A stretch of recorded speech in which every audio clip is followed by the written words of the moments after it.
Dan and Corey here, welcoming you in to Libservative.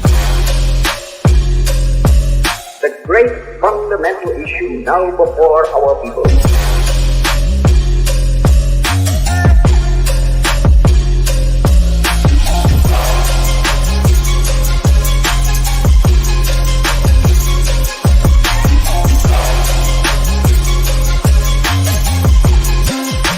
We, the people, cannot turn back.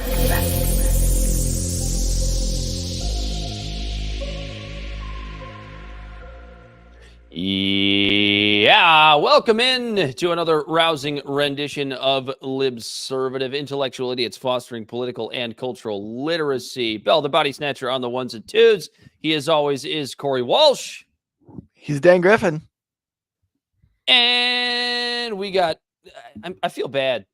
Do you feel as bad as I do, Corey? Because we have to keep talking about how important the protests in Israel, Gaza is, because it is important for free speech rights and things that actually matter in the United States. But at the same time, it's also a massive distraction from like things that matter, like not having so many poor people. Yeah, you know, you kind of I did not put that very eloquently, but I think people know. No, you kind of hit the nail on the head, right? Like, here we are again, which is our entire fucking lives. I was born in 89. Here we are again. That should be the name of our show. That should be the name of our show when we rebrand. Here we are again.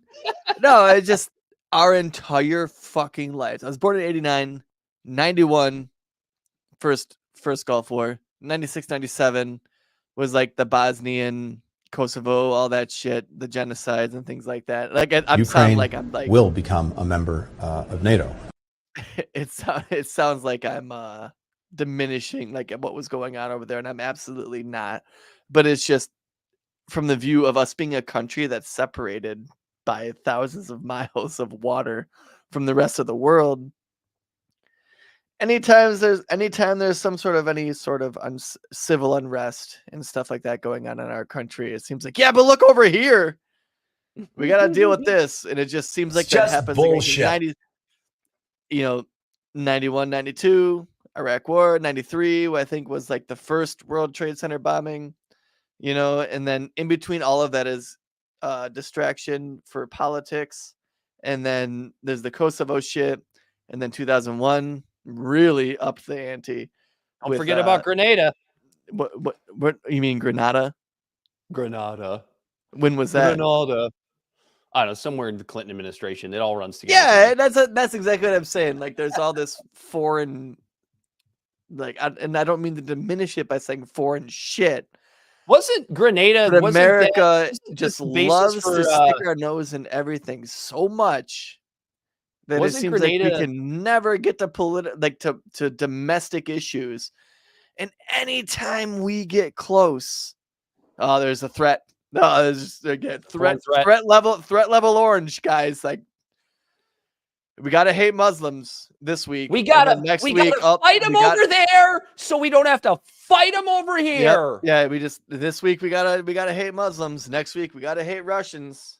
These idiots we gotta hate on cable news. Israelis, or it's either you hate Israelis or you hate Muslims, which all of a sudden now we all hated Muslims once, but now we all hating Muslims is bad, and now we always love the Jews, but now we hate the Jews. And if you don't hate Jews, you're bad, depending on what sort of media you take.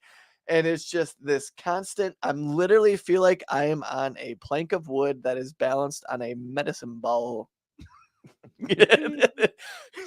Continually just trying to keep my balance, because like I'm literally sitting here on our show. We're fucking 140 some episodes in, and I just want everyone who works 40 hours a week to get decent pay, and everyone to be able to afford normal assets like houses and cars, things that build wealth. But we're constantly being distracted, and personal liberties of being able to say whatever the fuck they want and do whatever the fuck they want, as long as it's not infringing on anyone else's rights. But constantly being distracted by foreign policy bullshit. Boy, I hope. And it sucks, because this foreign policy bullshit is the reason why we don't have nice things like a just cheap healthcare or strong unions. because our petrodollar is the very thing that keeps us having an okay life outside of those, because we're constantly also in it's a quagmire, Dan. But you know what? Okay, good night, everybody. If you want to hear us talk about these quagmires, then go ahead and listen to the Lip Servitive podcast, which is found in all social media and podcast platforms. Our website is lipservativeshow.com. We can be found at Lipservative on Facebook, YouTube, and Twitch. Instagram and Twitter at LipServativePod. Our TikTok videos can be found at Lipservative Podcast. And you can reach out directly at lipservativepod@gmail.com. Subscribe today. And most importantly, Don't get bogged down by all the haters out there. that's exactly right. Don't get bogged down by all the haters out there. Thank you, George Santos. All these brown haters that don't look like us that we constantly bomb. What I was going to ask you during your tirade was, it was a good one, though, right? It was not your worst. Wasn't Grenada the conflict that that unbelievably beautiful patriotic film Black Hawk Down was based on? Was that Grenada, or was that another conflict somewhere that No, that was Somalia. I can't remember. Yeah. Was it Somalia? I don't know. I remember seeing Black Hawk Down, but like as of this moment right here at 7:57 on May 8th, 2024, the only thing I can really remember from Black Hawk Down is seeing, because there was a propaganda film, 100%. Oh yeah. And the imagery of the one guy who was like all fucked up in the helicopter, and they show all the people who don't look like us busting into the helicopter and beating him to death. That's what you remember? Yeah, that's all I remember for that movie. So like the propaganda really nailed it on that one, on me for that one. Yeah, I'm trying to look up where it was based off of. Mogadishu-based militia. You know what's also funny? And like now I want to go back and watch the movie. But the movie, I don't even remember what the movie's called, but like you'll probably remember it when I'm telling you this. It's Owen Wilson. He's a pilot. He gets shot down. It's during like the Serbs. Behind enemy lines. Behind enemy lines.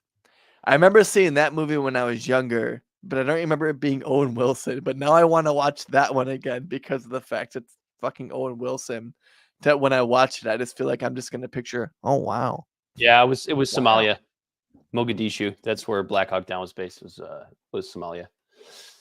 Oh wait, yeah. So Black Hawk Down was the interlude into taking out Gaddafi, wasn't it? I mean, I know Gaddafi was not Somalia. Gaddafi was Libya, but it's in that same area. Yeah, those dirty African countries, those shithole countries, Corey. That's what. Okay, that's what Trump. Based on. That's what they're all based on.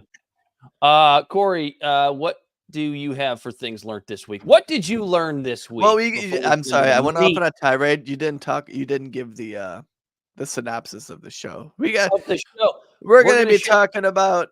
Go ahead, you do it. I want to see how well you do at this. Go for it. All right, boys and girls. Clear your throat. There we go. So tonight on this show, we're gonna be talking about how the Uniparty is in fact a uniparty, and talking about how Johnson and the Biden denigrate the Holocaust survivors. It's just bullshit. I immediately thought of a gazelle. Boy, I hope he's qualified. But this is why you don't have somebody with ADHD. Yeah. Give the synopsis for the show. Yep. We're going to be talking about Johnson and Biden Holocaust survivors, or denigrate Holocaust survivors to the faces. We're going to be talking about the new anti-Semitism bill to include targeting the state of Israel. We're going to be talking about judges virtue signaling. We're going to be talking about my new segment that Dan actually made a whole badass song to that you're going to have to stick around to find out. But it's headlines from a hellish, horrible landscape. We're going to talk about how the FBI sucks. We're going to talk about how capitalism got a nice boost of steroids in the arm by the FTC banning non-competes. Are we? And yeah, that's on the list. Okay. It's on your list. It's literally one of the fucking goddamn banners, Dan. Corey and I have different lists. Did we have the same banners though? And the ship lists often because of our separate lists. I think I did a good job, but I didn't do a good job of how you would have done it. So your bias is showing right now. I'm just a pro. I'm a pro. Yeah, I was trying to. So what fucked me up in the beginning? Huh? I said I'm a pro, and you have a face for writing, not even radio, just writing. Yeah, I'm a really good writer. But so what threw me off? I write good. I write good. What Cam Patterson? I'm not retarded, but I like to collect rocks. No, but immediately I was trying to think of another thesaurus. What would you say? Thesaurisical word for unison? Synonym? Are you looking for the word synonym? A synonym? Don't you dare make me say that word. Don't you dare make me say that word or anonymity, which I'm really good at. I write real good. Wait, 140 or so episodes in. Go ahead and jot that down. It took me that many episodes for Corey to say anonymity. Right. You just gotta sound it out. Do you remember like anonymity? Anyways, I was trying to think of a good metaphor for the two parties working together when I was talking about a gazelle, because I was thinking of like that ride the exercise machine, the gazelle that was on infomercials for years. Like a poor man's elliptical. Yeah. Yeah. Well, I'm glad you thought of it. So what did you learn this week? What did I learn this week? Yeah. All right, let me pull it up.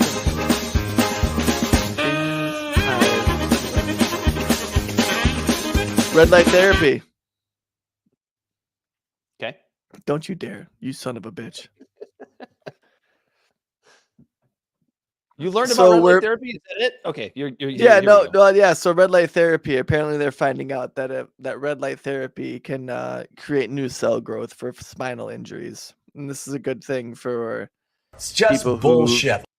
who get spinal injuries. And they're finding out that like if you shoot, because like what it does is like the red light therapy, which is like basically sunlight. It doesn't necessarily reach into like your inner body and stuff, but like they can target different areas in your body that can I don't have my note. I think my notes didn't update, so I'm literally riffing. I'm the riff master flex over here. Boy, oh boy. I swear to God, we're pros over here. We are pros. My wife just made me do shots of whiskey. That's her fault. Yeah, well. I also learned that nope, I'm not gonna get into that one. This is a disaster. I have the headline for the New York Times. The New York Times piece about COVID vaccines and how 13,000 injuries were from the COVID injury, and only 19% of them were investigated.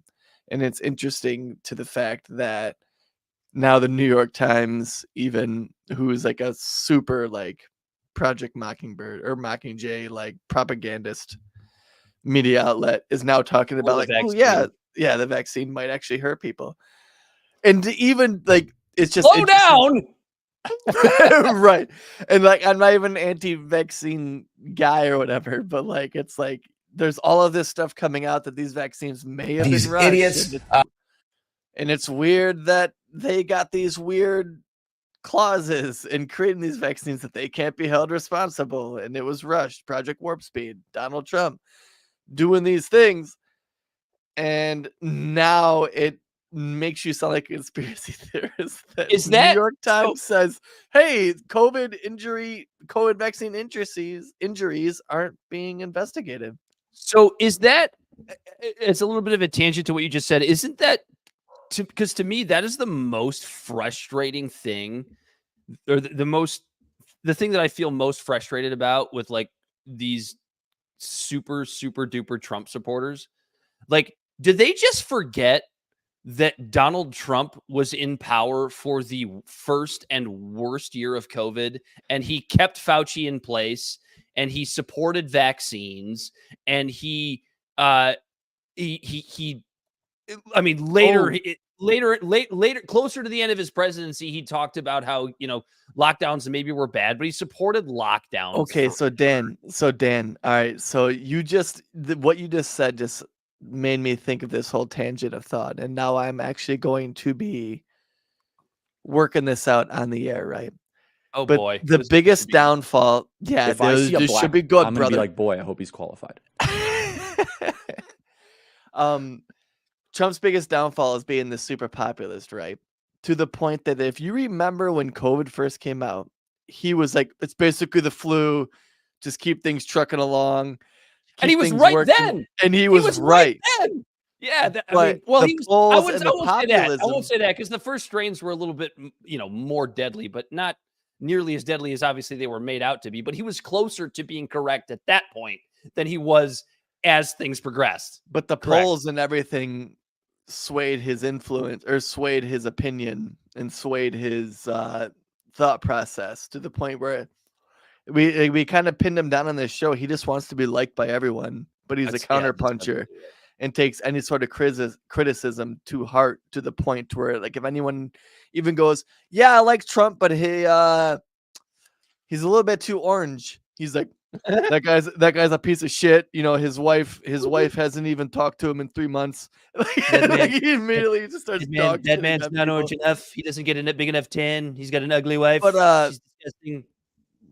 That's what I'm saying, because remember, he was attacking Fauci, he was attacking his own administration, this very people he appointed. He's like, yeah, this guy sucks, and it's like, well, you're the one that put him there.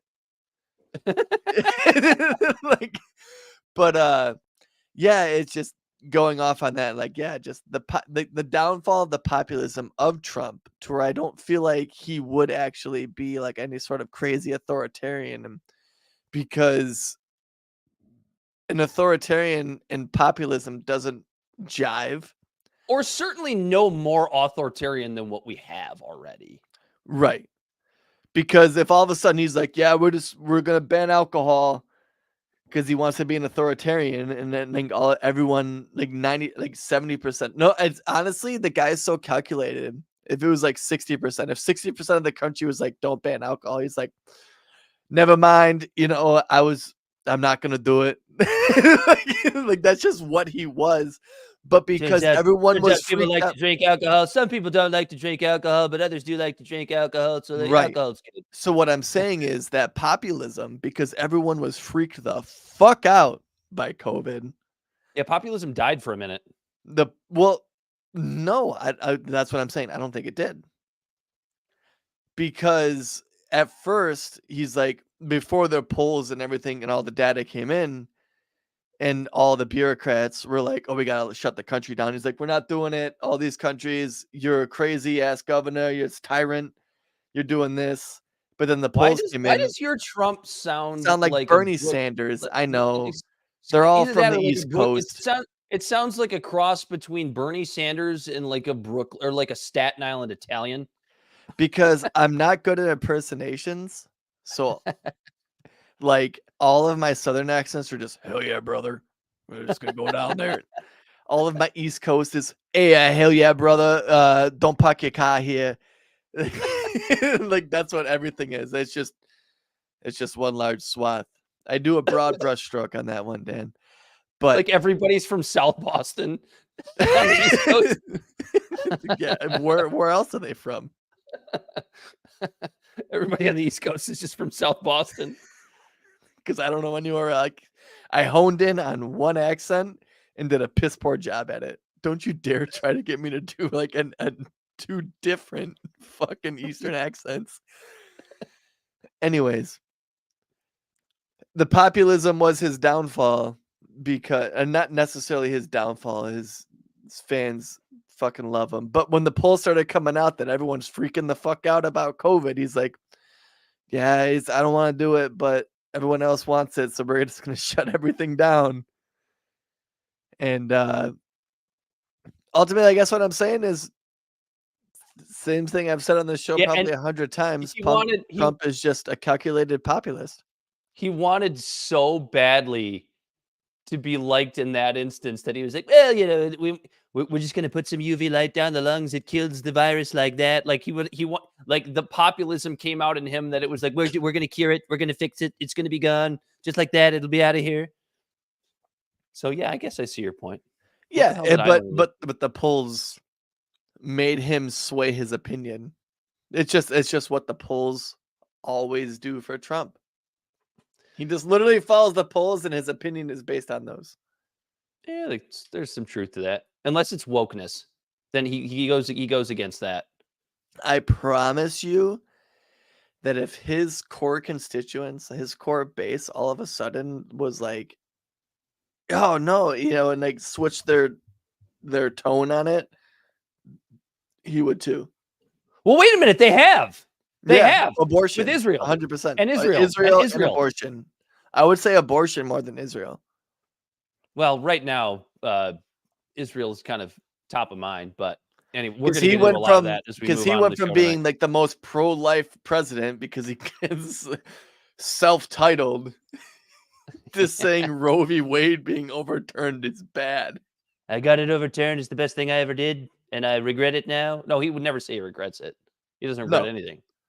He doesn't apologize for anything. No, he just talked about being the most pro-life president, but when Roe v. Wade was overturned, he goes, "This is terrible." And then, because he's all about just like he wants to be the most liked person. If he was like, you know what I mean? Like, he's not an authoritarian. He's just a populist, and he's following a weird sect. Well, no, he is authoritarian. I'm not gonna take that away. He is like the quintessential person that was born to be a celebrity, right? Because like you always see these stories about celebrities that are like people that become celebrities and they go, this is not great. Like, I don't like the attention. I don't like the pressure. And Trump was just born to be a celebrity. He's the perfect celebrity. He loves it. He loves the spotlight. He loves everything about being a celebrity. I give him credit for that. I mean, he's really good at it.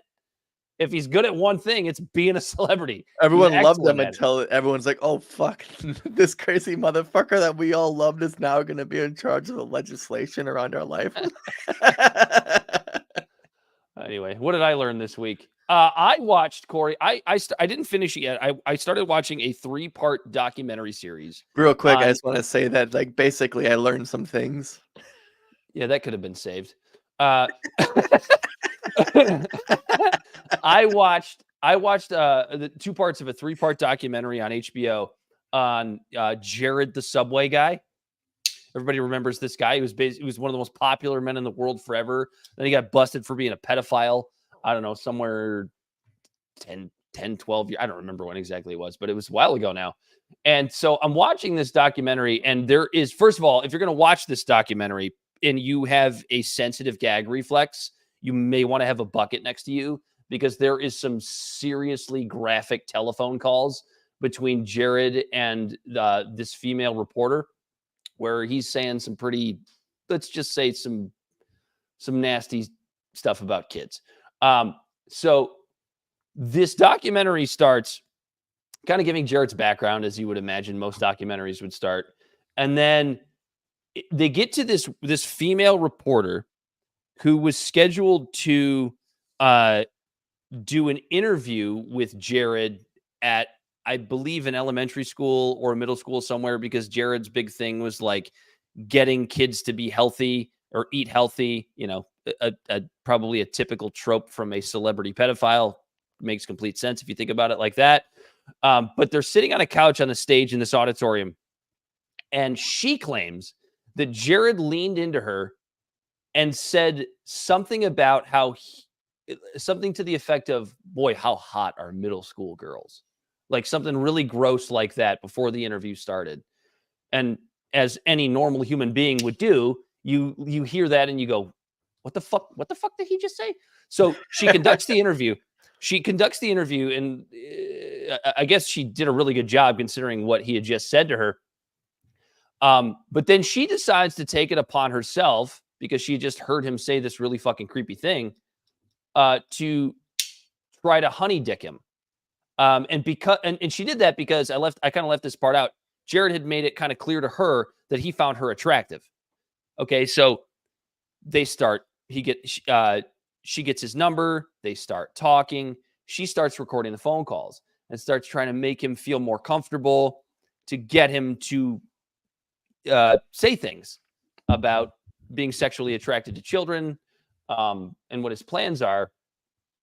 And it takes her forever. And she finally gets some stuff where he's talking about underage kids being attractive.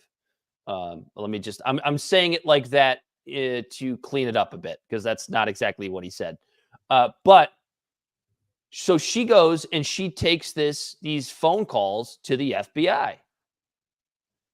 And the FBI brings her in and goes, and instead of saying, great work, we're going to look into this, what do you think the FBI did? Well, you already know what the FBI did because I told you pre-show. So let me just tell the people. No, instead the FBI goes, what you're doing because you didn't receive prior consent could be considered a felony for recording Jared's phone calls.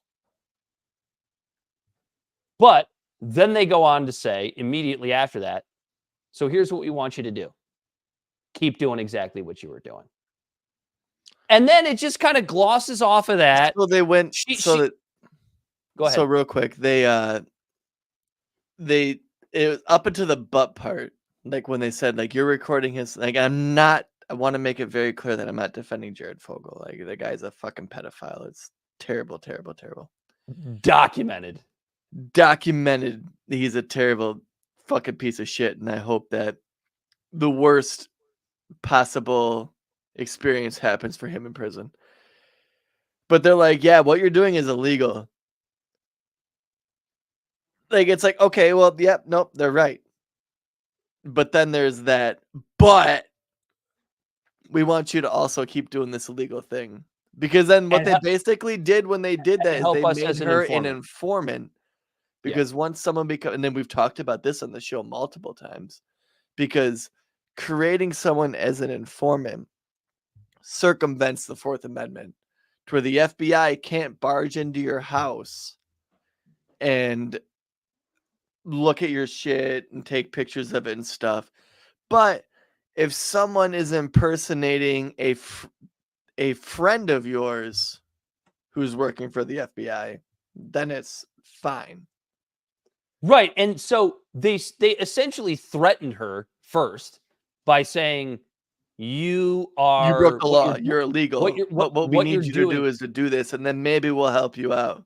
Well, and that's the whole point, right? So the documentary just kind of moves on from that. She becomes an FBI informant, and eventually they catch Jared, and everything's all well and good. But not every informant situation ends up that way. And my thought when I was watching this was like, I'm like this. I guess this is what I learned is like, I'm the weirdo who is sitting here wanting to hear more about like how the FBI essentially is allowed to have monopoly on this crime of getting people to listen to other people's phone calls and record them.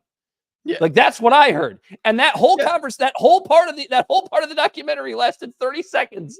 And what's frustrating is in literally like a Jared Fogle scenario, it's probably like a 0.1, maybe 1% of the basket. Yeah, of the basket of how many different things that the FBI does this to, right? Because they do this to people who are activists. They do this to people who are trying to create different charity groups that don't necessarily fit into the cookie cutter idea of what the American ideology is. They do this when they infiltrate different protests on the left and the right.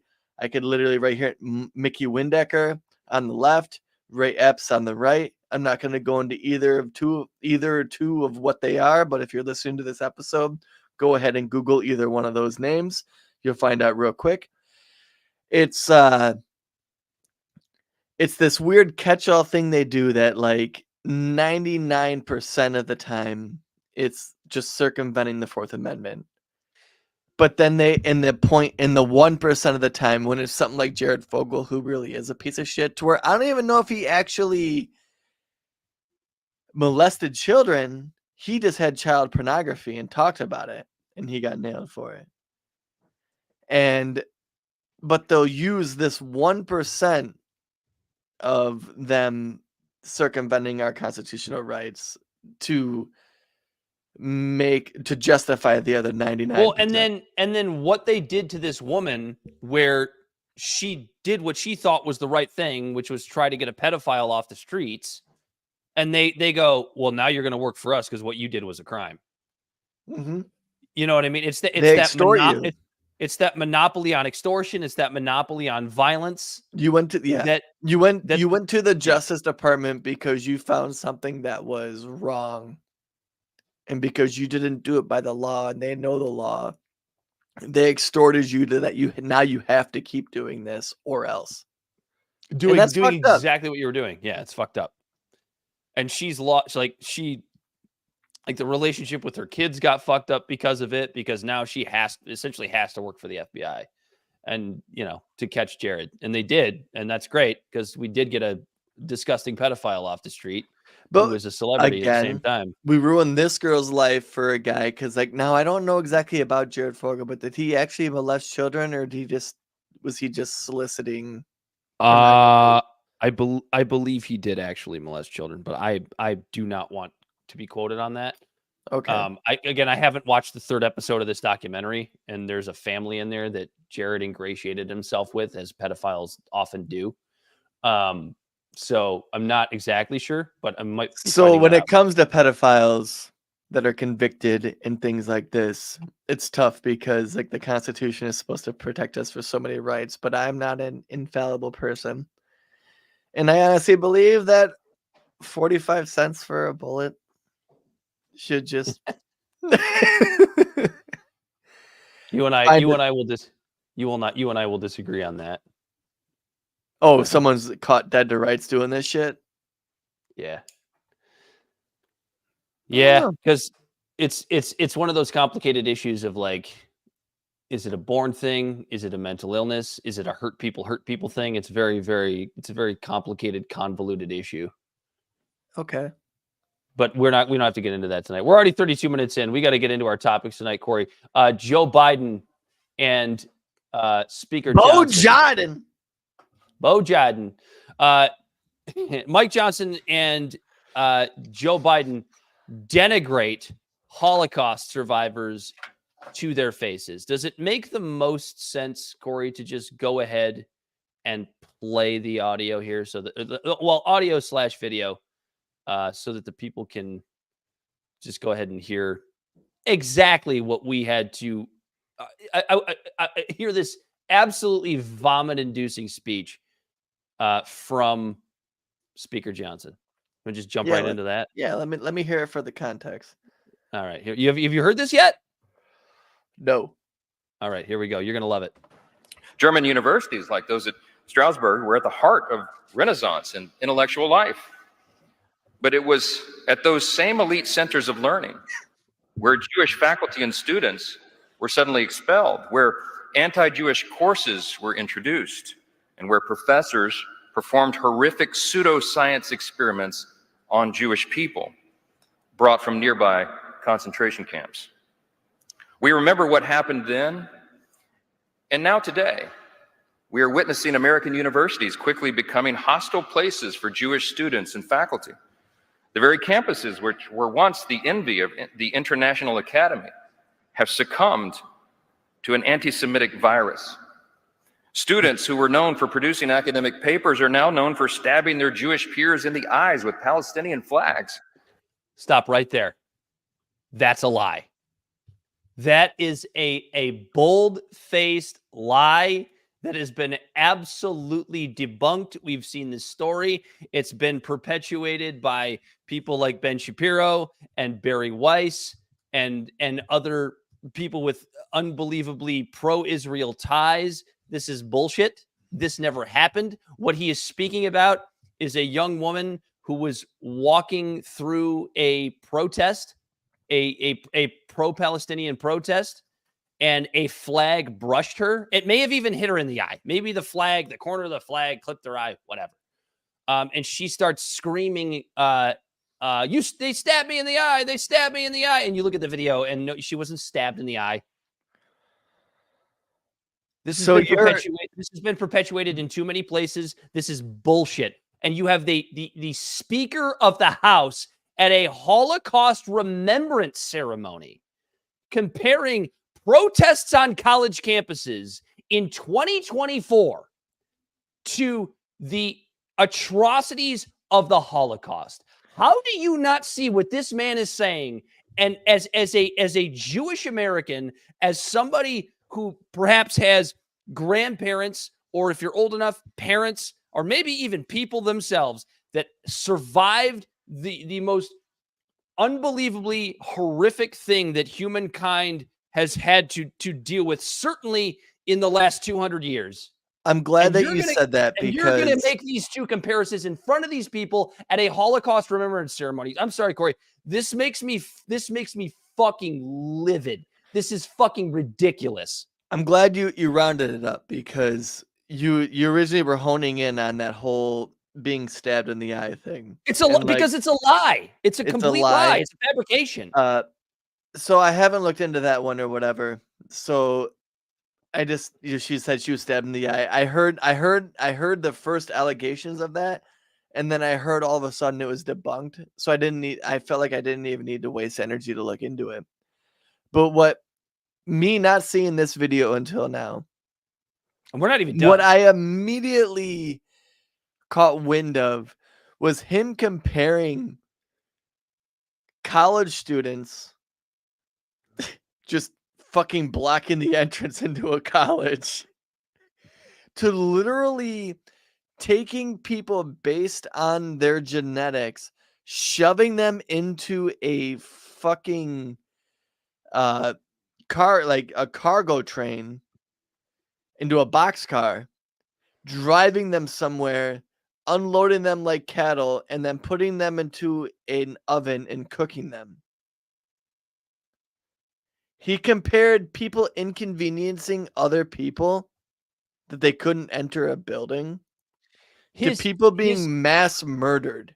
His broader point is, he basically, what he's saying at the beginning of that video is that, well, these things in Germany in 1939, these great institutions of learning in Germany, and they were, I don't know who knows this about European or global history. Like, Germany had some of the greatest institutions of higher learning in the world for a huge period of the late 19th and early 20th century.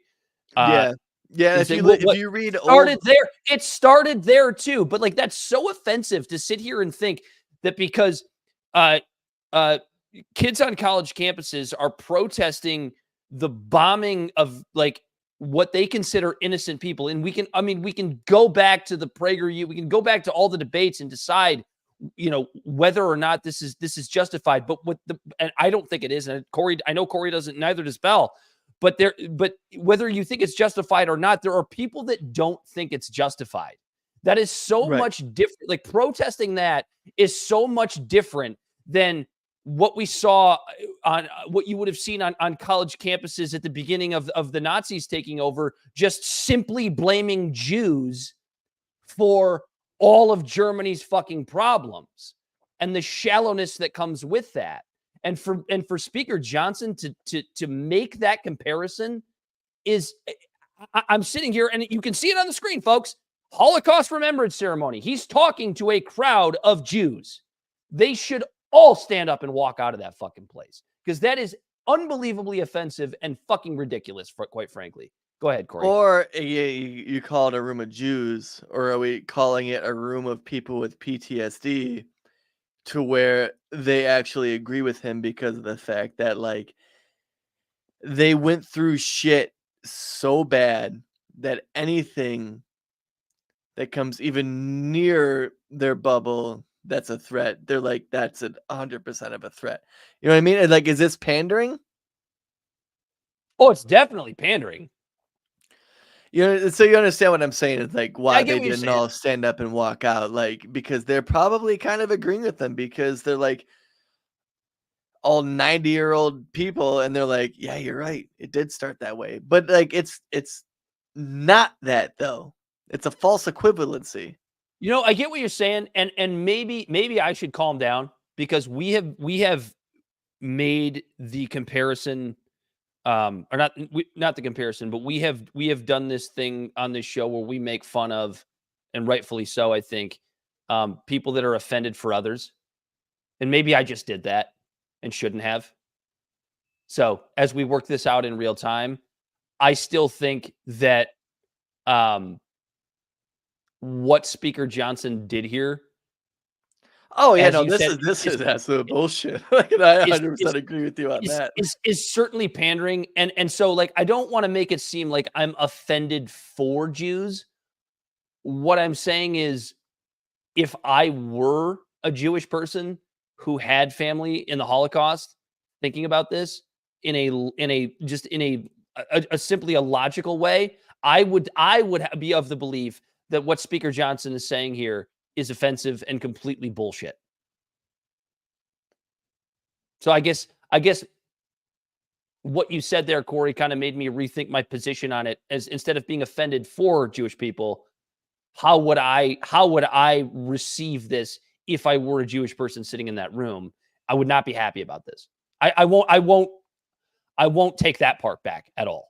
No, yeah, no, absolutely. Like, yeah, like I would like to think that if I was a Holocaust survivor, if I was sitting in this room and he literally told me even that just a people, grandchild or a child of one. yeah, it'd just be like, dude, that's bullshit.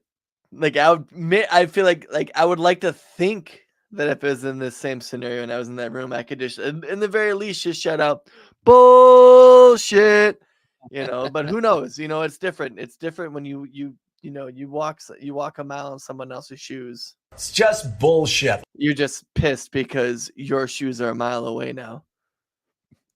All right, let's keep playing. I think that's actually a Stephen Wright joke. And with our survivors before us, if you close your eyes in the quietness of your own heart, you can almost hear the glass of Jewish storefronts shattered by stormtroopers. God damn it. You could see fathers being executed at point blank in the ghettos. You can feel a brother's hand slipping out of his sister's as men in uniforms separate them into lines, and they can only mouth to one another, everything will be okay. Wait, is he saying that that's what Jewish students are feeling on college campuses right now? I think so. That they can see Jewish businesses being burned. That's what they feel. Can you? I mean, just the absolute. I'm sorry, dude. This one really pisses me off. This one really. No, pisses me it's off. just what pisses me off about it, Dan, is damn near every single. It's just this othering of other people, right? I mean, there might be a couple that skirted the atrocities of humankind and humanity and society, but just attributing these atrocities that happened to people a generation ago, 2 generations ago, 3 generations ago, to these people for current times when it comes to things like this, it's just amazing to me that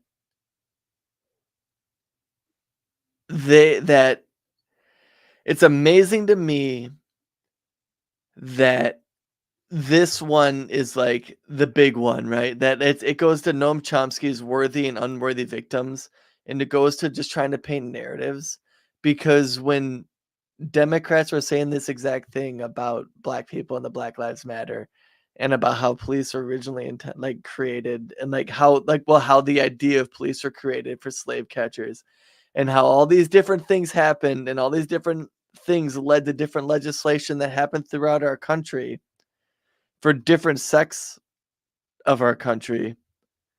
And that's just I'm talking about just in the American history, or just in the world history from 1776 until now, how it's brushed off by different sects of the country because it doesn't align with their ideology. But then they're allowed to, what I'm saying is, Democrats use the same type of terminology, just replace a couple of key words for Black people.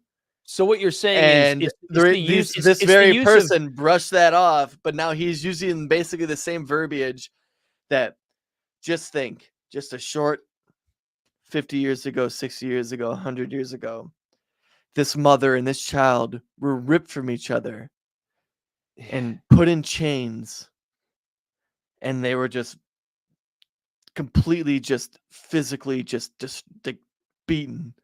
It's the convenient use. Or then of you go back an historical extra 100 atrocities. years, and then all of a sudden it's the Irish. You know what Yeah, I mean? it's- And I'm it's- not no, I know what you're saying. downplaying these It's a atrocities whatsoever. I know. It's a convenient use of historical atrocities to push a present day narrative. That's what you're saying. Yes. Oh, keep going. Hoping that it would be. You can hear screams coming from the gas chambers. And it's in these troubling times we must look to this audience, to the survivors of the Holocaust and their descendants, to help us remember and to bear witness. Several weeks ago, I am very proud to report to you that the United States Congress overwhelmingly passed security assistance to Israel to help protect its borders. That's right. That's very good. And we kept our promise that we made decades ago. Never again.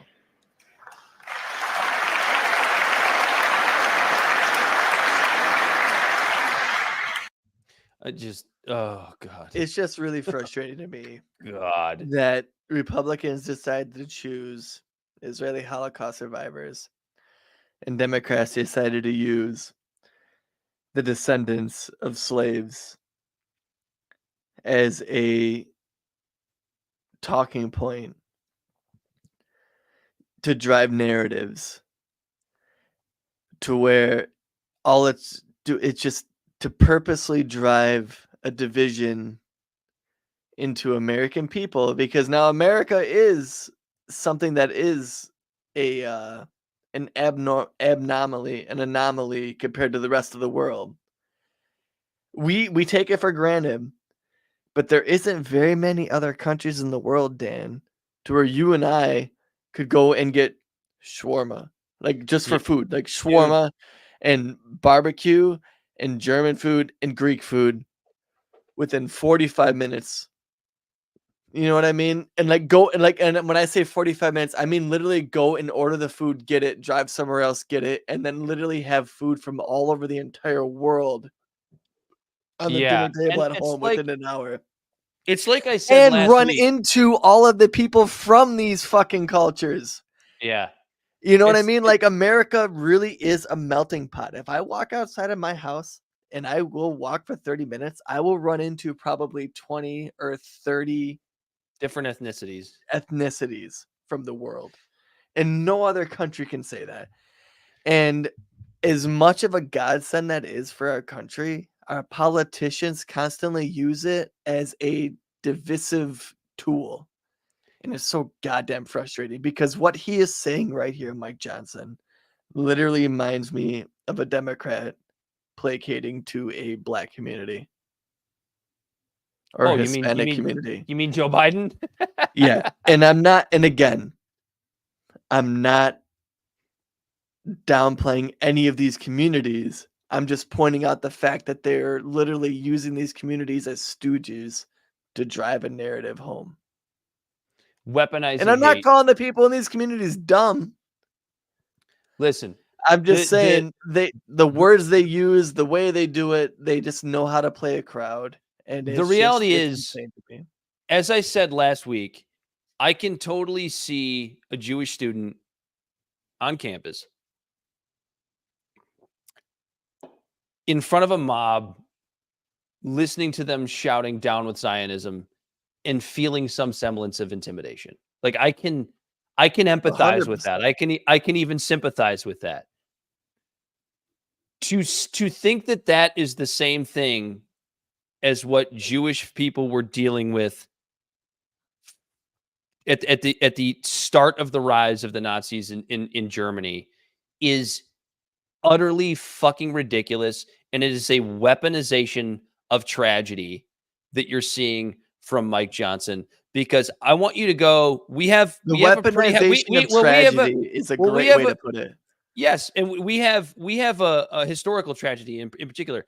We have a pretty large Jewish community here in Detroit, in Southfield and Berkeley. Go talk to one of them. I mean, go talk to any of them. Go talk to all of them. Do any of them feel threatened? Right? It's this idea that because we have protests going on college campuses that have, in some cases, resulted in violence, but in most of those cases have resulted in violence only after the police stepped in. You tell me what that's all about. Not hard to find this stuff, but this idea that like this narrative that's being pushed that Jews in America are in danger. Like, go fuck yourself. I am so sick of hearing that. And I don't have a lot of Jewish friends or people that I associate with, but I have a few because we live near a lot of them. The ones that I've talked to are like, this is fucking ridiculous. And they support Israel. They are supporters of Israel, but they can see that how ridiculous it is, this weaponization of historical tragedy to push a bullshit narrative to prop up a foreign fucking government. And that's exactly what is going on right now.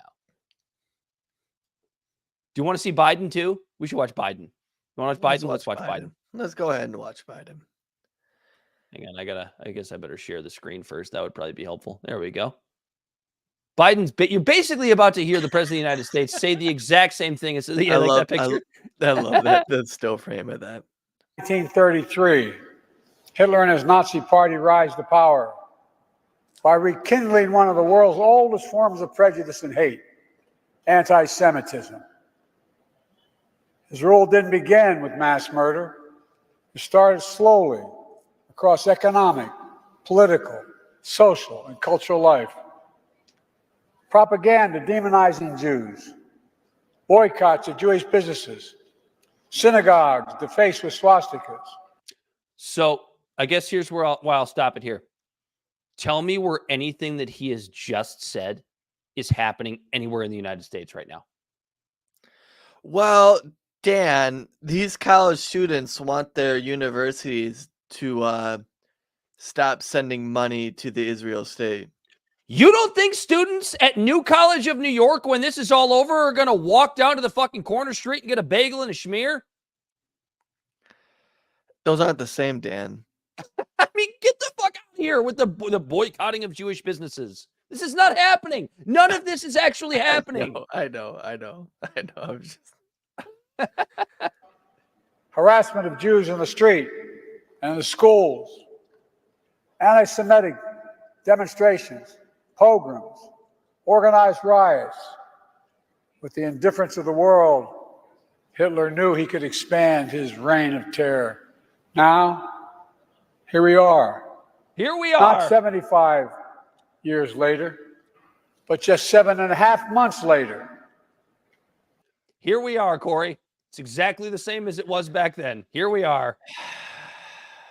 And people are already forgetting. They're already forgetting. Nobody's forgetting. You know what really upsets me the most about this, Dan? This is what really upsets me the most about all of this. Is all like before October 7th, 2023. All the crazy white supremacists, neo-Nazis, they all said Judaism runs the world. And it's, that's the way it is. You need to fight it. You need to stop it. And that was legitimately anti-Semitism. And then a short 6 months later, 7 months, the government is now saying targeting the state of Israel and just criticizing the state of Israel is now anti-Semitism. And it frustrates me that the very rhetoric that we're having in our show right now, talking about how just Israel sucks, not Jewish people, but Israel sucks. The federal government is like all of a sudden a fine line from anti-Semitism to where of us talking about what we talk about on our show has this weird sound of anti-Semitism. And it's not what we're even fucking doing, but it's just the rhetoric that's surrounding everything we're fucking saying about Israel. All of a sudden now you and I are going to be painted as right-wing fucking neo-Nazi fascists. So I'm glad you bring that up. So think about it this way. Let's just say we were talking about what other state has protection of freedom of speech? I'm going to give you a scenario. Country? I'm going to give you a scenario. Let's say we find out there's a mystery country, right? A mystery federal government somewhere who was attacked by terrorists, and a few thousand people were killed, several thousand. Doesn't really matter what the number is. A super tragic event that was perpetuated by really bad people. And that state figured out where those people came from and obliterated their entire fucking country. What do you think the reaction to that globally would be? Well, the country that is minding their own business is obviously the victim, and we should probably defend them. Right. Not the terrorist group that was propped up by the government of country A in the first place. But when you say that it's Israel, somehow, some way, that completely changes the calculus every time. The government of Israel, the Likud party, the folks, the people that are the head of this country are just as big of pieces of shit as any other government, as any other federal government that runs out and perpetuates its values throughout the world and overthrows governments to keep the governments in place that they like. But because it's Israel, suddenly it's about religion. It's about and the you're fact right, and that's what frustrates me the most. Like, if I was to sit here and talk shit about Russia, if I was to sit here and talk shit about Somalia, South Africa, Syria, Iran, Turkey, like you could name like America, Canada, you can name Western and Eastern governments and countries. And everyone always assumes when you talk about a country, you're kind of talking like, even if it's not intended, people just in their mind connect the people with that country attached to it.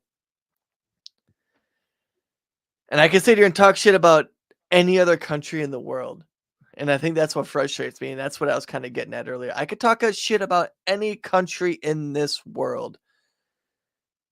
And I'm not painted as an anti-Somalian, an anti-anything. But when I talk shit about Israel, not the Jewish people, Israel, I'm painted as an anti-Semitic. The federal government of the state of Israel. So this new anti-Semitism bill is obviously going to be challenged. It is obviously a violation of our free speech. And what's crazy to me is I hope it's going to be challenged. It absolutely will. I think it'll be overturned by the Supreme Court. It has to be, because it's a blatant violation of free speech. Because at the end of the day, as we know, it passed the House 320 to 91. I understand that, Corey, but it's what does Congress always do?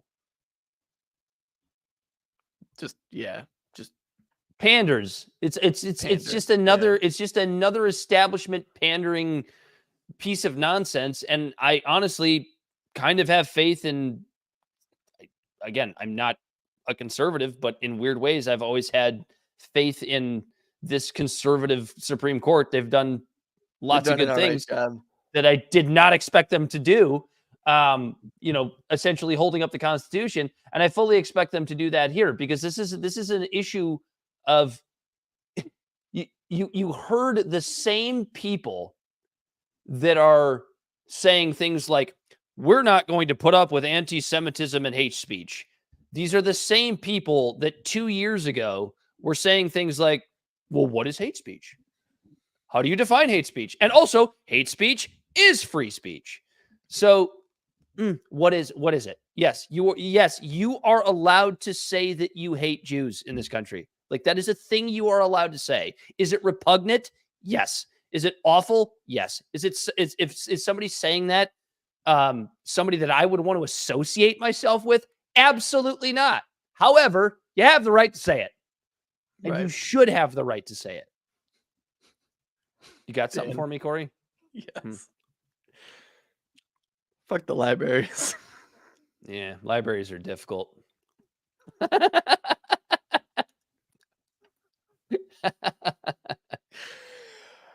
But I'm just really upset, because like, going back to what we were talking about with the idea. You get distracted by the Corey. I want you to stop looking at the comments. You get distracted. I couldn't pass that one up. But yeah, it's just going back to what I was saying, just like targeting the state of Israel with speech, not like physically targeting them, just with speech, is now considered a hate crime. Yeah, so considered anti-Semitic. And again, here's like, I fucking hate anti-Semitics, like not as people, but like the ideology of just like all of a sudden just hating one sect of people who are elitist, because there's millions of Jewish people who aren't like have any control or any pulling any levers over the country, but there's elitists in our country who have large sway over what happens in society who happen to be Jewish. But there's also black people who have a large sway over society. There's a bunch of white people who have a large sway of the society. And within those white people, there's probably British people. There's probably Irish people. There's probably French people. There's probably Spaniards are kind of, I guess, I don't know. Are Spaniards ambiguous? Ambiguous. I mean, like, Italians were considered white after World War II. Right, Belle? Yeah, something like that. Belle's Italian, so I wanted to bring him into this. Once they served their time. When were Italians considered white after World War II? Yeah. Yeah. They had to. They had to stop calling Germans names. They had to stop calling the Italians names. They had to stop calling everybody names. Within the whole like when you like a census thing, you check white. It's basically all of I didn't stop calling you names. But stop calling you names. You married one. Take your Dago ass backstage. I didn't say it this time. Look at how offended Bell is. Yeah, he's super offended. He's over there saying swear words on the screen or off the screen. But anyway, I lost my train of thought. It's okay. So did I. Damn, I feel like I had something going there. What we know is what I'll sum it up by saying this, and this is something that we knew all along. You have Republicans and Democrats. You have conservatives coming around to the idea of censoring speech, as we always knew they would, if it was the right issue. How long have we been saying that for, Corey? What up, Bright Eyes? How long have we been saying, what's up, Bright Eyes? How long have we been saying that when conservatives were fighting liberal, sort of liberals stepping on free speech, how long have we been saying they were never doing it in good faith? We've always been saying that conservatives would absolutely censor speech if given the right issue, and it was always bullshit. Yeah. Dude, we've been saying that on our show since the beginning, and here we are. The very beginning. And here we are. So this anti-Semitism bill is absolutely something that that goes back to what I was saying. Yeah, like it's just it's insane to me that all of a sudden there is one country that we're not allowed to talk shit about. It's just bullshit. And it's just, we have all these different countries, all these different sects, and all these different cultures that we could basically say whatever the fuck we want about, but Israel. And it's insane to me that it's just so. Bright Nice is proud. He's like Bright Eyes is like, about goddamn time. No, I'm just kidding. I think he's been listening for a long time, and he knows that we've been saying this forever. He knows exactly Eventually, what we're about. it was all going to come to a head. But it's just, and it's insane to me that the idea that I'm even, it's been ingrained in us so much that the idea of even talking shit about Israel, even if it doesn't sound anti-Semitic to anyone else, it sounds anti-Semitic to myself when I say it. Yeah. Does that make sense what I'm saying? It shouldn't, dude, because it's honestly... It shouldn't at all. It shouldn't at all. How many times have we talked about the bastardization of the English language and how words don't mean anything anymore? Anti-Semitism is just the new one. It's just a word that doesn't mean anything anymore because it's overused. It's used as an insult to shout at somebody that you disagree with politically. That's all it is. It's nothing more. It's nothing less than that now. And I'm not a fan of that. I don't like it. It's not good. But here we are. I mean, it's just it seems like every 6 months there's just going to be a new word that doesn't mean anything anymore. You could probably throw genocide in that hopper. What the fuck does that word mean now? I know, yeah, it's that even that word's convoluted now, but it's so goddamn frustrating to me that it's just the idea of criticizing Israel is now considered anti-Semitism by our country, by our government. Legally. Well, if it passes the Senate and isn't challenged in the Supreme Court, right? But like the House is straight up saying, you target Israel, that's anti-Semitism. Words aren't even actionable, but if you use them, like what the fuck? What the fuck? This entire episode, and why do I? Illegal. Entire episode that we just had might be 6 months from now, dude, and that's what's so fucking frustrating about this, dude. Because again, it's like we're not anti-Semites, we're not Louis. What's that fucking goofball's name? Fuentes. Nick Fuentes. That he's a real gem. Yeah, he's a piece of shit. But what kills me is like now because of the fact that I'm saying this shit about Israel, we get painted in the same brushstroke as him, and it's just Ukraine will become a member of NATO. What does Ukraine have to do with this? What Ukraine does have to do with this. It's funny because like we're talking about how America now is at this point where we're being stressed on two fronts. Like America's on two fronts of war right now, even though our soldiers aren't involved with Ukraine and Israel. And they're saying how right now the military postponed a delivery of weapons to Israel. And some people are taking it as, oh, did they do it because of the fact that the American populace isn't so happy with what's going on over there? So there's a Leahy law investigation going on for both weapons, and we had to give them to Ukraine. Yeah. There's a Leahy law investigation going on for Israel, which is the Leahy law doesn't suggest, this is the law, that if the United States gives weapons to a foreign country that then uses it to commit war crimes, I mean, you can't give them any more weapons. So there is a Leahy law investigation going on with Israel right now. I'm sure it'll be delayed. I'm sure they'll find reasons for why it doesn't apply. Because we're just going to sanction the ICC, man. Yeah, right. How does a country sanction an international legal body that doesn't actually do anything? Dude, it's frustrating, right? Like, I would like, for the sake of geopolitics, that my country is held to the same standard as every other country. But we're not. But since the ICC has been created, we just haven't been. Yeah, we could get into a whole bead on that one. Corey, do you have your headlines ready? You ready? All right, go ahead and hold on. We have a new segment that we want to bring to the people. Last week I called it what did I call it? Something about lightning round thing. Yeah, the lightning round thing.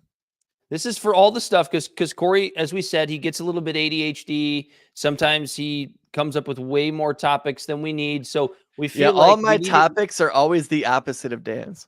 We might change this. It might be like the ADHD headline segment. Maybe we should do something like that. But for right now, this is going to be Corey's new segment to kind of get those things off of his chest. And here we are.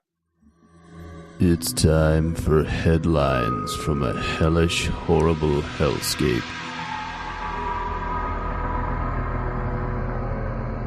May God spare our children's souls. Boy, I hope.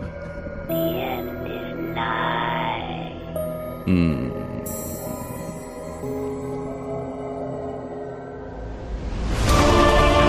Oh! Uniparty,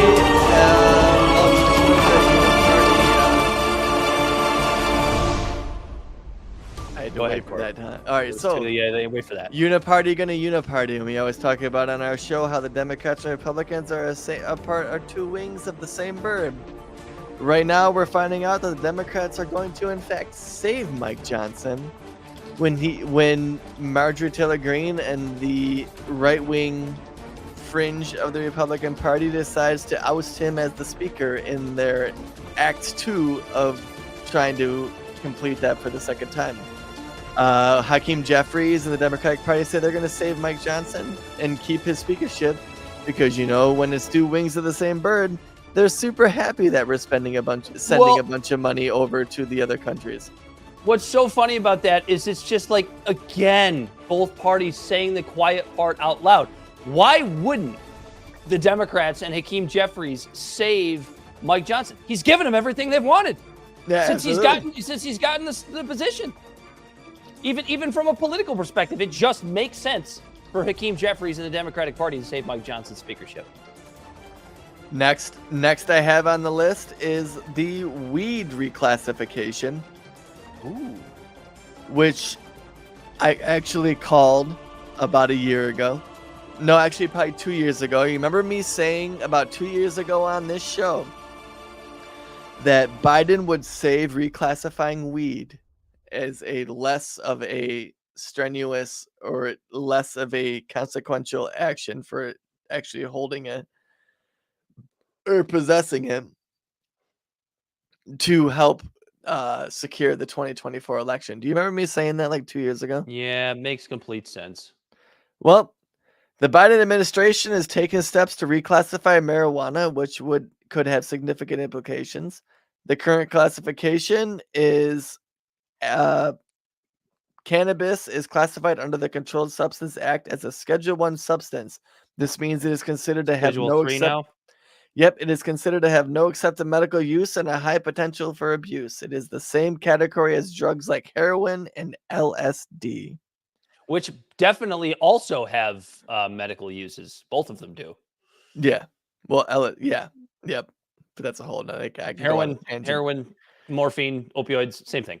Go ahead. The Drug Enforcement Administration is expected to approve an opinion by the Department of Health and Human Services that would reclassify marijuana from Schedule 1 to Schedule 3. Schedule 3 substances include medications like Tylenol and codeine.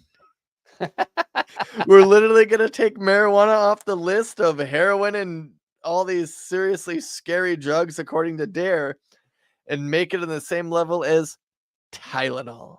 Well, wait a minute. So that's interesting, right? Because though I guess that technically means it's not decriminalized, it's still a controlled substance. Does that now not make it possible from it doesn't I don't know the answer to this question, and the word regulated are interchangeable here.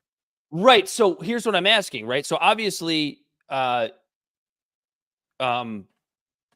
the word I'm looking for? Pharmaceutical companies are allowed to make Tylenol and sell it over the counter. Right. So is that now not going to be possible for the same companies to do the same thing with marijuana? I have no idea. That will make it possible because when it comes to medical research, reclassifying cannabis would allow for more research into its medical benefits. Pharmaceutical companies could get involved in the sale and distribution of medical marijuana in states where it's legal. Very good. And as well, now here's the thing that is actually now being, because we live in a state where now the federal government's going to get involved with weed. Nobody wants that. We don't want it. We don't want that, right? Honestly, yeah, I don't want that either. I liked it better when it was illegal. But isn't that crazy? But when it comes to the reclassification as well, we're talking about tax burdens and tax things. For the $34 billion cannabis industry, this would eliminate significant tax burdens for the businesses in legal states to where now, like in the state of Michigan, you have dispensaries, is what they're called, that are selling weed. They have to literally launder their money still to get it into their fucking bank accounts and do things like that, to where now it's actually going to be available, where they can actually just take this money and put it into an actual bank account.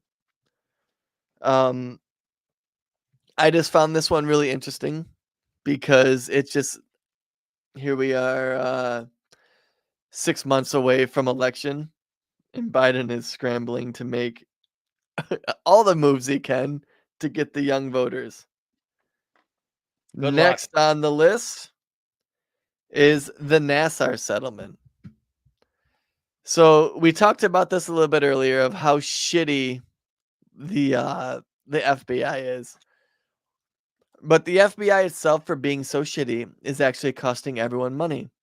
For example, the U.S. Justice Department recently reached a $138.7 million settlement with more than 100 people who accused the FBI of grossly mishandling allegations of sexual assault against Larry Nassar in 2015 and 2016. Now, if no one knows who Larry Nassar is, he was the athletic director, I think. I don't know if that's the exact title he had there. But he had to do with the whole medical field. He was a sports doctor. The sports doctor. So he was at Michigan State University as the sports doctor. As a sports doctor, yes. But as a sports doctor, but he was also contracted to a bunch of other schools and like from high school to other colleges. Correct.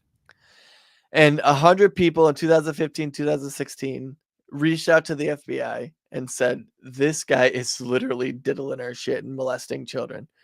And the FBI basically didn't do shit about it. So the compensation is, the settlement aims to compensate the victims who suffered due to Nassar's actions. When combined with other settlements, a total of $1 billion has been set aside by various organizations to support hundreds of women who were assaulted by Nassar under the guise of treatment for sports injuries, which I'm not opposing. Don't get me wrong. I'm not opposing that these women are getting their justified compensation, because monetary values do not equate to the memories and the trauma these poor women suffered. Don't forget about him being the head doctor for the United States women's gymnastics team. That too. But if the FBI did their goddamn job, then there may have been women spared from this, from this PTSD of having to deal with the idea that now they can't trust. We have hundreds of women who can't trust fucking doctors for the rest of their lives. Not women. Not women. And men? Little girls. Not women. Okay, that's fair. That's a fair distinction. They're women now. They're women now. That's and they're a very, all coming out. that's a very fair distinction. That case was so broad. Like the amount of young girls that he was able to get away. It is astonishing how many young girls he was. Well, because he was in a point of power. It's the same thing we talked about. I know, but like or Louis C.K. It's just being so close to Michigan State. Like I actually know a girl who was molested by Larry Nassar. You might know somebody. Bell might know somebody. Like that's how. I guarantee you know somebody who knows somebody. Like that's how many. We're also in Michigan. Yeah, 6 degrees of separation from Larry Nassar is not that. It's not a crazy spot to be right now. That especially in Metro Detroit. Yeah, no, I get that. Yeah, but it's just if the FBI stopped spending so much goddamn time trying to fabricate crime, whether it's the Whitmer kidnapping or Mickey Windecker helping infiltrate and agitate during the BLM protests, or in Ray Epps helping agitate during the MAGA movement protests, and January 6th, yeah, and trying to constantly fabricate crime to catch the crime to make it look like they're relevant. If they actually just did their fucking job, they could have saved trauma for a lot of women during this. And because that they're so shitty at their job, now our taxpayer dollars are going to give our fellow citizens money because our taxpayer dollars insufficiently funded the government from protecting our fellow citizens from this in the first place. Yeah, and it's so interesting how you sit there, you see so many pundits come out and talk about, well, we got to ban TikTok, or we got to do this thing. We got to save our children. We got to do all these things in the name of our children. We have Just to take think of away the children. God damn it. we have to take away First Amendment rights in the name of our children. And yet our federal law enforcement can't do its job well enough to protect them from one single actual predator. So if you can't look at that and see how Benjamin Franklin was correct, those of freedom versus security. Yeah, those who trade liberty for security deserve neither. Like, this is a great example of that. Yeah. Right here, right. So why shouldn't we ban TikTok? Why should it be okay for, somebody to I shouldn't say okay. Why shouldn't it be legal for somebody to say anti-Semitic things? These things should be okay, or legal, I should say. What happened to my read music? Did it run out? It dies out after about a minute. Your ADHD takes over it. I can't play the music the whole night, Corey. Well, we should have the read music, because it was hyping me up. Now I just feel like I'm just... All right, I'll make it longer for you. I'll change it. I'll work it out for you. Anything for you. I'm not saying you have to, but I want you to. What should I make it, like 13 minutes long? Something like that? The Shackleton crater on the moon is the new space race that China and America are both really trying to get their asses up there real quick and build a settlement on the moon around the Shackleton crater. And the reason why the Shackleton crater is important is because it's in this weird spot on the moon that is in direct sunlight for like 24 hours on Earth a day. And on top of that, the crater is full of like ice that they think it might be water they can extract hydrogen from. So the Shackleton crater on the moon ultimately is the jump spot to make it to Mars. Now, America said they were going to be there in 2026, but it got pushed back to like 2030. And China says they're going to be there around 2030 as well. So it's literally another space race.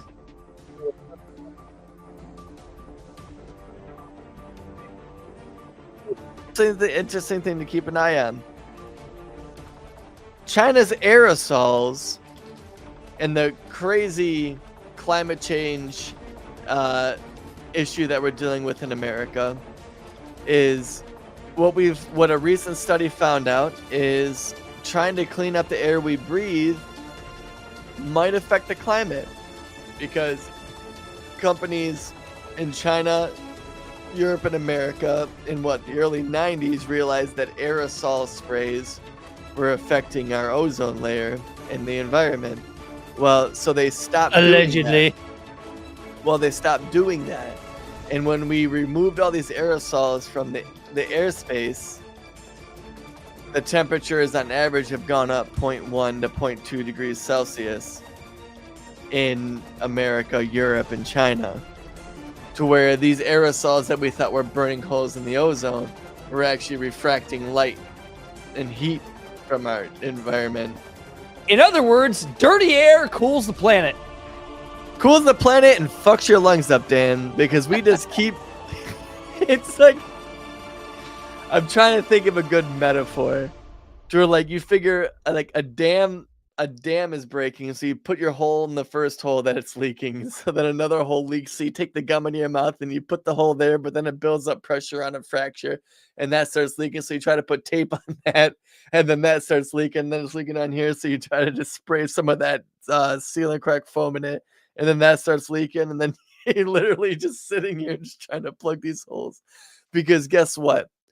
I think ultimately what we're going to find out 30 or 40 years from now, and I'm not a scientist, but we're going to find out that human exceptionalism, that we think we're so self-important in the world that we have this drastic effect on the environment. And I think what we're going to like, and I think we do have an effect as obvious, as apparent by this aerosol thing. But I think what we're going to ultimately find out is we're not as significant to the world as a whole as we think we are. Well, and it won't matter because there'll be a new existential crisis in 40 years anyway. I mean, you've seen that video, right? Of like over the decades, like we only have 7 years of oil left. And what was it? Is it like in the 1970s or something like that? It was going to be like, there's going to be an ice age in 10 years. And now we're at like, the world's going to end because it's going to get too hot. And Miami is going to be underwater. All the investment firms are still buying properties in all these great coastal regions. And in fact, they set fucking Maui on fire so that they could, so that these investment there's a little bit of all this conspiracy to property. that, but yeah, it's insane how the water levels are going to rise, but people are spending billions of dollars. I should say this. I don't think Maui was intentionally set on fire. However, I do think that the rich people that wanted that property all along are absolutely taking advantage of it. I think that's fair to say. No. Yeah. Maui, one of the reasons why the Maui fires are so bad is because of government regulations between the Jones Act and the Land Use Act there. But that's a whole we should really, I guess it's weird to do a callback because I went into this in detail in an episode probably like 50 episodes ago. And exactly what everybody wanted and expected, or at least the people that wanted to buy up that property expected, everybody fucking forgot about it. Everybody forgot. Yeah, no, Maui, like there was the Land Use Act law of keeping urban and rural areas separate and only allowing so many houses being built artificially raised the prices of houses to make it to where the housing prices were out of reach for regular farm workers, which made it to where farms who had cows, because Hawaii used to be, and it might still be, one of the biggest beef exporters in the world. A lot of these farms left because it wasn't cost effective to have their farms anymore. So these farmers used to manage their lands and take care of their properties left, leaving all of these species of plants that they brought with them to feed their cattle to grow wild, and those plants weren't hardy in regards to being flame retardant and things like that on an island that is used to having fires constantly. They're literally volcanoes. And these idiots. Yep. Yeah, and it just it made everything fucking ridiculous. But that was all humans that are the cause of those fires. Ultimately, is what I'm saying. We're getting the last one I got is U.S. Congressman Henry Queller and his wife Imelda Queller have been charged with serious offenses related to bribery, unlawful foreign influence, and money laundering schemes. According to the indictment unsealed in the Southern District of Texas, the couple allegedly accepted approximately $600,000 in bribes from two foreign entities, an oil and gas company owned by a government of Azerbaijan and a bank headquartered in Mexico City. The indictment details that the bribes were laundered through sham consulting contracts, front companies, and intermediaries into shell companies owned by Imelda Queller, who reportedly performed little or no legitimate work under these contracts. In exchange for the bribes, Congressman Queller is accused of agreeing to use his office to influence U.S. foreign policy in favor of Azerbaijan and influence legislative activity beneficial to the Mexican bank. I don't know what's worse, that or the fact that Kristi Noem said that she talked to Kim Jong-un. Did you see this one too? Yeah, and it was a lie. And she talked about, like, she was like it sounds like she was trying to nestle up to Trump by saying, "Hey, Trump, I hate dogs too. I shot my dog." Because if you remember when there was that and a goat, she shot a goat too. And then she said she would have shot Joe Biden's dog. Yep. Well, if you remember, the reason why I say that she's trying to nestle up to Trump is because Trump notoriously hates dogs. Oh, her career is over, dude. And her career is over. Well, if you remember, it was El Baghdadi, the one that they sent the dog in to go kill. You remember when Trump... and he didn't want anything to do with it. And the dog was close to Trump, and Trump was weird about it. Trump just legitimately doesn't like dogs. See, that's how you know. So that's how you know Trump's legitimately a piece of shit person, because he hates dogs. Anybody that hates dogs, it's okay if dogs aren't your thing, but if you hate dogs, you're not. It's just, and we're not talking about the big dog, small dog conversation. Just people who just don't like dogs. Yeah.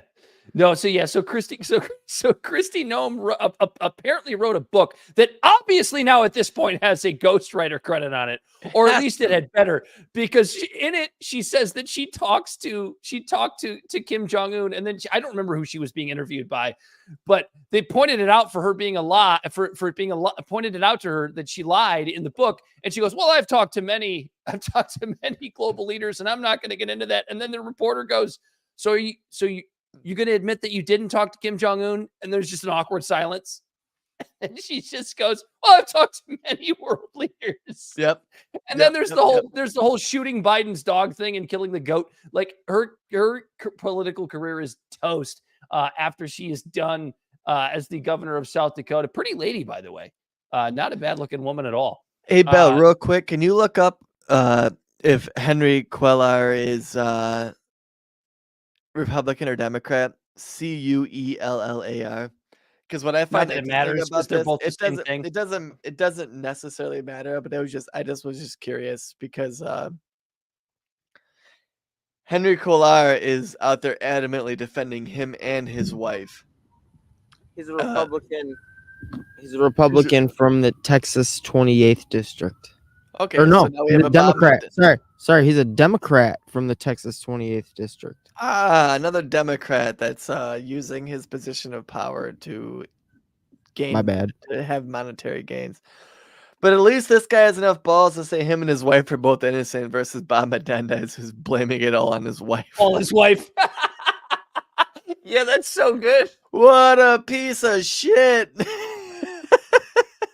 Can you imagine that conversation Bob Menendez had with his wife where he just sat her down one evening and was like, "Honey, we're in trouble. I'm going to need you to take this bullet for me." Like, just imagine how that went. They'll probably get a sham divorce, and then they'll make off. Yeah, and then Biden will secretly just. Yeah, Biden will secretly, if Biden wins, secretly pardon her. You got anything else, Dan? I don't. This show has gone on too long. Tell the people where they can find us. Libservative Podcast is found on all social media and podcast platforms. Our website is libservativeshow.com. We can be found on Libservative on Facebook, YouTube, and Twitch, Instagram and Twitter at LibservativePod. Our TikTok videos can be found at Libservative Podcast, and you can reach out directly. We're all behind our baseball team. Go get 'em! Did the Tigers win today? I don't know. I can't watch them because of the Xfinity nonsense. Hey Siri. Hey Siri. You got to say it like a normal win today. The Tigers lost. No, they fucking lost today. The final score was 5-4. That's right. They won 11-7 last night. The Guardians. Anyway. I've never even heard of the Guardians. Where are the Guardians from? The Cleveland Indians. Whoa, watch it, Dan. By the way, just to get it back to politics here real quick before we end the show. So they made that whole big stink about changing the Cleveland Indians to the Cleveland Guardians because the name Indians is racist and all that.